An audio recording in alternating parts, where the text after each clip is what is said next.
Ce mardi 22 novembre 2016 est tenue l'inauguration de l'exposition Les Mureaux 2030 à la médiathèque. Cette exposition présente l'évolution passée, mais surtout présente et à venir de la commune des Mureaux, voire au-delà de ses murs, afin de mieux comprendre cette évolution et l'évolution urbaine de la ville. L'inauguration a été ouverte au bord du conseil municipal au bureau délégué à l'innovation, aux nouvelles technologies, à la formation et à l'image de la ville. Puis, ce fut le tour de François Guéret de présenter cette exposition. Monsieur le maire, monsieur le député, monsieur le président de la communauté urbaine, madame la conseillère départementale, mesdames et messieurs les élus, mesdames et messieurs, je vous remercie pour votre présence au lancement de l'exposition Les Mureaux 2030. Pour ceux qui ne me connaissent pas, et peut-être un peu nombreux, je m'appelle Fabrice Venon, je suis conseiller municipal délégué, et c'est à ce titre que je vais présenter cette initiative de Les Mureaux dont je suis en charge. Est-ce que tout le monde m'entend Approche du micro. Ah, il me semblait bien. C'était mieux. Donc je vais vous faire très bref une présentation de la démarche dans laquelle notre commune a souhaité s'inscrire avant de passer la parole à monsieur le maire. Donc depuis 15 ans, notre ville a beaucoup changé et elle continue de le faire. Nos projets pour les années à venir sont encore nombreux et cette exposition vous permettra, je sens que c'est mieux, ainsi qu'aux habitants d'en prendre pleinement connaissance. Donc pourquoi avons-nous lancé la démarche Les Mureaux 2030 ? Nous avons fait le constat que la ville est arrivée à un moment particulier de son histoire, le contexte, l'environnement dans lequel s'inscrit l'action municipale est en plein bouleversement. Du côté du territoire, et c'est matérialisé par la présence de monsieur le président que je tiens à remercier, donc c'est l'arrivée depuis le 1er janvier dernier de la communauté urbaine Grand Paris-Sénoise, un grand ensemble de plus de 400 000 habitants.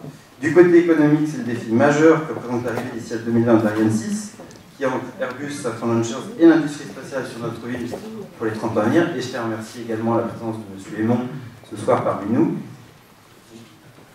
Du côté des transports, ça vous le savez tous, c'est l'arrivée à l'horizon 2022-2024 du RER E, et de nouvelles perspectives comme le projet de tramway du ciel qui est soutenu par le Conseil régional de France. Du côté de l'urbanisme, c'est un nouveau programme de renouvellement urbain qui va poursuivre et amplifier le changement du visage de notre ville. Du côté environnemental, la COP21 et les enjeux climatiques mondiaux créent un nouveau contexte, alors que notre commune est déjà engagée dans la transition énergétique depuis plusieurs années. L'exposition est là d'ailleurs pour vous le rappeler.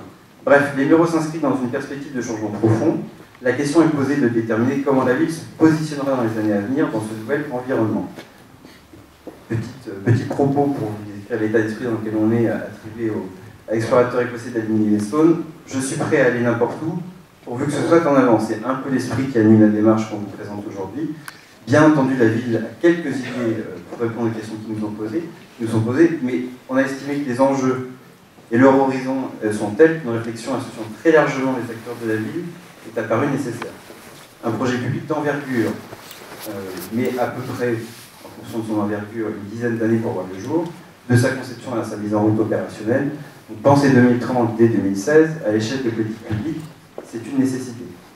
Donc cette réflexion, je l'ai dit, la ville souhaite la mener avec les acteurs qui font son quotidien et qui sont, pour une bonne partie d'entre eux présents aujourd'hui. Au-delà des échéances électorales en cours de mandat, les élus ont estimé qu'il était indispensable, étant donné l'importance de ces enjeux, d'associer le plus largement possible les habitants, les acteurs de la vie muratine, associations, entreprises, institutions. Donc, deux objectifs dans cette démarche. Il s'agit à la fois de partager ensemble les diagnostics sur là où nous en sommes, ce qui va, ce qui ne va pas, ce qu'on pourrait améliorer. Ça, c'est le premier mouvement. Et de construire ensemble une vision commune sur l'avenir de notre ville pour les prochaines années. Donc, pour faire cette démarche, nous avons lancé ce cycle de consultation qui a commencé depuis le 25 octobre par le recueil symbolique de propositions du conseil municipal d'enfants. Depuis, on a fait déjà les premières réunions publiques samedi dernier sur le thème de l'éducation et de l'apprentissage, et 4 autres réunions publiques auxquelles vous êtes invités sont programmées. Mais ce n'est pas tout, nous avons mis en place également des outils adaptés à l'ère numérique et à l'ère moins numérique, c'est-à-dire il y a la traditionnelle boîte à idées qui est disponible à la mairie des Mureaux et pour laquelle vous pouvez laisser vos suggestions, vos propositions, vos idées grâce au formulaire habituel qui est à votre disposition. Et surtout, nouveauté cette année, nous avons lancé un espace collaboratif sur le site internet de la ville qui permet à chacun de faire ses propositions, ses commentaires, ses idées, et à tous les habitants qui le souhaitent de venir voter pour, voter contre, l'enrichir, l'amender, etc. Donc comme vous le voyez, c'est une démarche globale et qui est couronnée évidemment par cette exposition qui permet de faire prendre complètement conscience de la démarche et de permettre à chacun de se rappeler non seulement de ce qui a été fait, de ce qui est en cours, mais aussi de ce qui est devant nous. Voilà. Plusieurs des projets qui sont présentés ici, un petit nombre de partenaires, j'en ai cité quelques-uns, qui sont présents ici aujourd'hui, donc on les remercie de nouveau pour leur implication à notre côté. Je veux finir cette brève introduction par des remerciements aux agents municipaux, et plus particulièrement à la direction de la communication et au cabinet du maire qui ont permis l'organisation de cette exposition, qui, je l'espère, permettra pour la majeure partie d'entre vous de mieux connaître notre ville, et pour certains d'entre eux de la découvrir. Je salue notamment la présence de quelqu'un qui est venu de Nîmes aujourd'hui pour nous. On la remercie particulièrement. Merci beaucoup et je passe la parole à monsieur le maire. Bon. Je ne voudrais pas non plus oublier tout un ensemble de gens quand je vais citer monsieur le député, madame la conseillère départementale, monsieur le président de la communauté urbaine, mesdames et messieurs les élus, mesdames et messieurs les présidents de syndicats intercommunaux, mesdames, messieurs les présidents d'associations, mesdames, messieurs tout court, mesdames, messieurs les responsables ou représentants des directions d'entreprise. Je ne vais pas citer tout le monde, mesdames, messieurs les représentants de l'État, j'ai vu tout à l'heure qu'il pouvait être là. Je fais toujours très attention parce que des fois on en oublie. Ah bon? Mange le micro, voilà.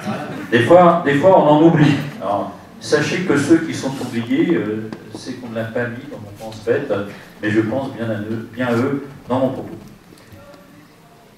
Boris Bonon a dit un peu l'essentiel de ce que nous souhaitions dire. Aujourd'hui, ce n'est pas les échéances électorales qui rythment notre vie. Nous ne sommes pas dans des primaires des numéros 2030, exprès de gauche ou de droite. Nous ne sommes pas non plus dans une notion de mi-mandat. Parce que certains, comme je sais, il y a toujours des âmes bien pensantes, et disent qu'ils se préparent déjà pour 2020, 2026, 2032, 2030. Je pense qu'on a tous dépassé cela.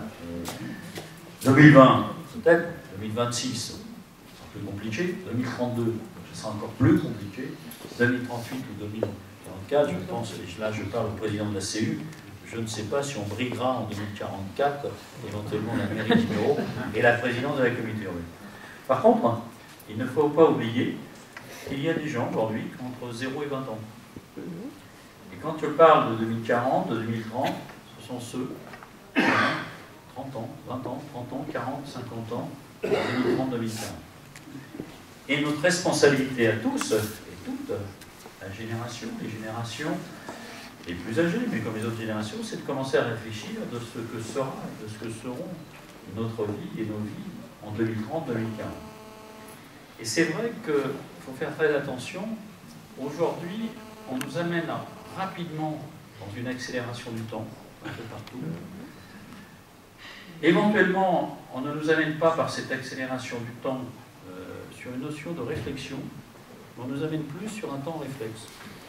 Et je crois que c'est une erreur fondamentale de nous tous de partir sur des temps réflexes et non sur des temps réflexions. Et c'est vrai, c'est un propos que je dis maintenant assez fréquemment, c'est qu'il ne faut pas se faire aliéner par l'accélération. Mais cela n'empêche qu'il faille justement utiliser cette accélération et de voir comment la société va évoluer. Et c'est vrai que des fois la société avance, elle avance. Des fois le temps politique n'est pas capable de maîtriser l'avancée de la société. Ou quand il se réveille, c'est déjà dépassé. Et c'est ça le vrai sujet aujourd'hui. Entre le temps politique, le temps de la décision, et le temps où la société évolue, et le temps des mutations. Et c'est vrai que c'est un phénomène quand même qui est de plus en plus important. L'accélération n'était pas la même en 1900, du temps. L'accélération n'était pas la même en 1950. Cette accélération n'était pas la même en 1990. C'est jamais qu'il y a 25 ans. Nous-mêmes, ceux qui avons eu des activités il y a 40 ans, par rapport à nos activités professionnelles, ce n'était pas la même organisation. Ce n'était pas les mêmes organisations. Nous n'avions pas les mêmes outils. Il y a un phénomène qu'on ne s'est pas rendu compte, et qui est un phénomène identique à Gutenberg, c'est le numérique. Le numérique va tout nous modifier. Et je pense que dans cette modification, on ne se rend pas compte comment cette évolution de la société nous touchera à la fois dans nos mobilités, nous touchera à la fois dans nos vies personnelles, Souvent, je m'amuse à dire que, par exemple, qu'est-ce que c'est une famille? Qu'est-ce que c'est les produits? Par exemple, une famille, c'est 200 produits qu'on a chez soi. Entre eux, le papier toilette, éventuellement la petite bouteille de la Guévuline, peut-être le pack de cristalline, peut-être les bâtons à oreilles éteints. C'est quoi? C'est gérer 200 produits. Gérer 200 produits, il y a des grandes entreprises qui le font. Aujourd'hui, on a des réceptacles, ce sont les frigos, d'autres réceptacles qui éventuellement sont les garages, éventuellement des coffres à voiture, et qu'est-ce qu'on fait? On est passé de la notion de la poussette de ma grand-mère au drive, et demain peut-être que ça sera quelque chose qu'on viendra charger directement mes containers à distance et que éventuellement, je télécommanderai directement l'ensemble. Donc je pense qu'aujourd'hui, on est dans une mutation comme jamais. Que sera l'école en 2030? Que seront les transports en 2030? Et c'est pas neutre pour nous, l'arrivée des halls. C'est pas neutre pour l'arrivée des halls. C'est pas neutre, rive droite, rive gauche. Et là, je parle devant la mairesse ou le maire de Molan. C'est pas neutre, rive droite, rive gauche. Ce ne sera pas neutre non plus de savoir comment nous franchirons la Seine. C'est pas neutre. Est-ce qu'on la franchira toujours sur un pont qui a été reconstruit en 1954 parce que nos amis, les Américains, avaient bombardé en 1943-44 parce qu'ils voulaient bombarder les lagons. Vous y avez quelques Messerschmitt. C'était jamais que 10 ans après, on a fait un pont, le pont Rhein-Danube, qui était d'ailleurs pas central. Maintenant, peut-être que nous ferons le tramway du ciel, qui sera entre le Vexin et l'autoroute A13, le point continu de transport nouveau.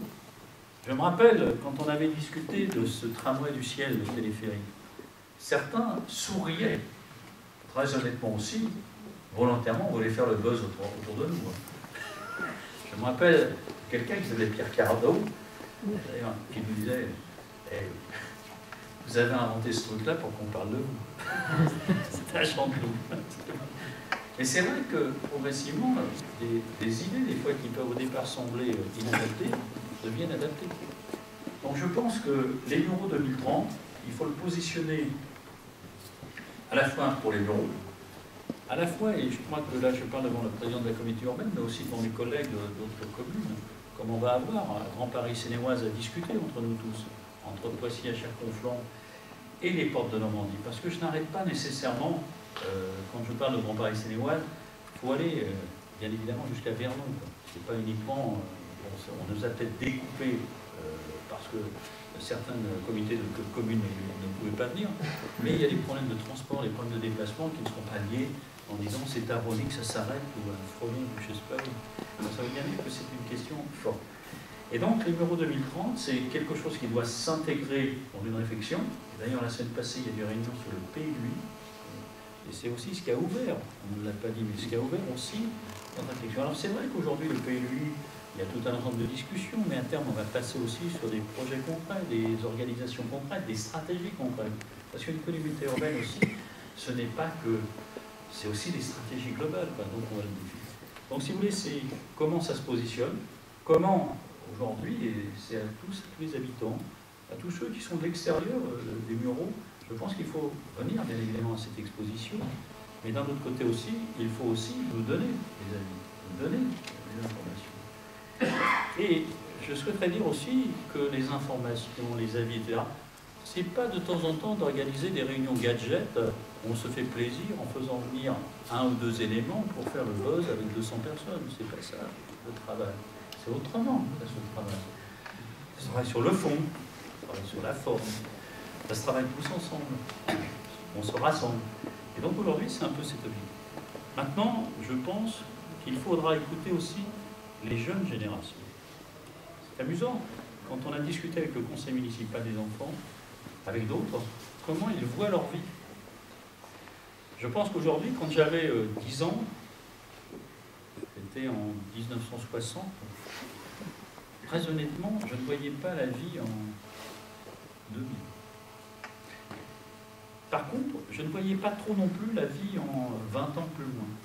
Je pense que j'étais plus dans la notion du plaisir, du loisir, Et aujourd'hui, je trouve qu'avec l'arrivée du numérique, etc., ça modifie quand on discute avec les jeunes, jeunes enfants. Ils nous ont dit des trucs, ils ont passé tout à l'heure avec Philippe, on a vu par exemple, ils avaient déjà sur la Seine, ils voyaient d'autres types de bateaux, ils voyaient d'autres types de transports. Ils voyaient aussi, quand on discute avec eux, ils voyaient d'autres modes, éventuellement d'information, de formation, de loisirs. Donc ça veut dire qu'aujourd'hui, c'est évident que ça va changer. On est vraiment dans une mutation. Et 2030, c'est pas loin. C'est dans 13 ans. C'est dans 13 ans. Et quand on dit dans 13 ans, et là je parle aussi les parlementaires, j'ai vu Jean-Marie Tétard tout à l'heure, c'est vrai qu'ils ont les systèmes de légifère, on réorganise. Aujourd'hui, les contrats plan État-région, etc., les systèmes de plan à 20 ans, on a 2015, 2035, 2035, 2055, c'est maintenant qu'on se positionne dedans. Et pas une fois que ce sera décidé en 2030 qu'il faudra commencer à faire. Donc c'est aussi tout notre enjeu à tous de voir comment on peut s'inscrire, comment on peut discuter avec du STIF, on parle de tout un tas de choses, par exemple sur les tramways du ciel, sur éventuellement le campus, les campus, la structure hospitalière. Peut-être que demain aussi, on parle de la silver economy.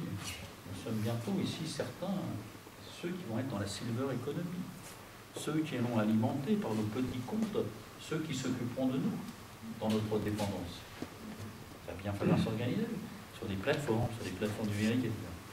Donc là un petit peu ce que je voulais vous dire, et je finirai mon propos, justement, je ne vais pas utiliser un propos, on dirait, il est malveillant. Quand je finirai les bureaux 2030, en route, les bureaux 2030, mais ne pensez pas à autre chose. Merci. En fin d'inauguration, Eugène Dalle, le président du CIVU, syndicat intercommunal à vocation unique en gestion de l'aérodrome Les Mureaux-Verneuil, a invité François Garret et Philippe Toutou, le président de GPSO, à venir tester un drone, plus exactement à le piloter, au-dessus du parvis de la médiathèque des Mureaux.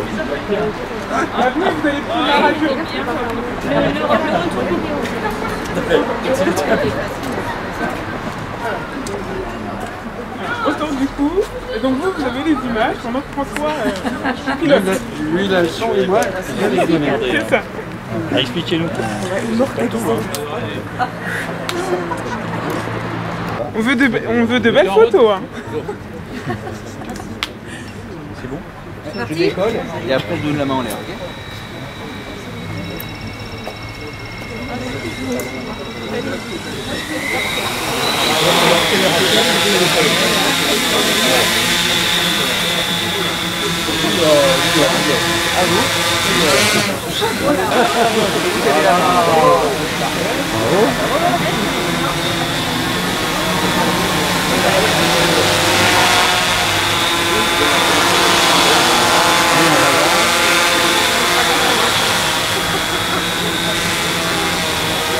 Quand vous lâchez tout, il y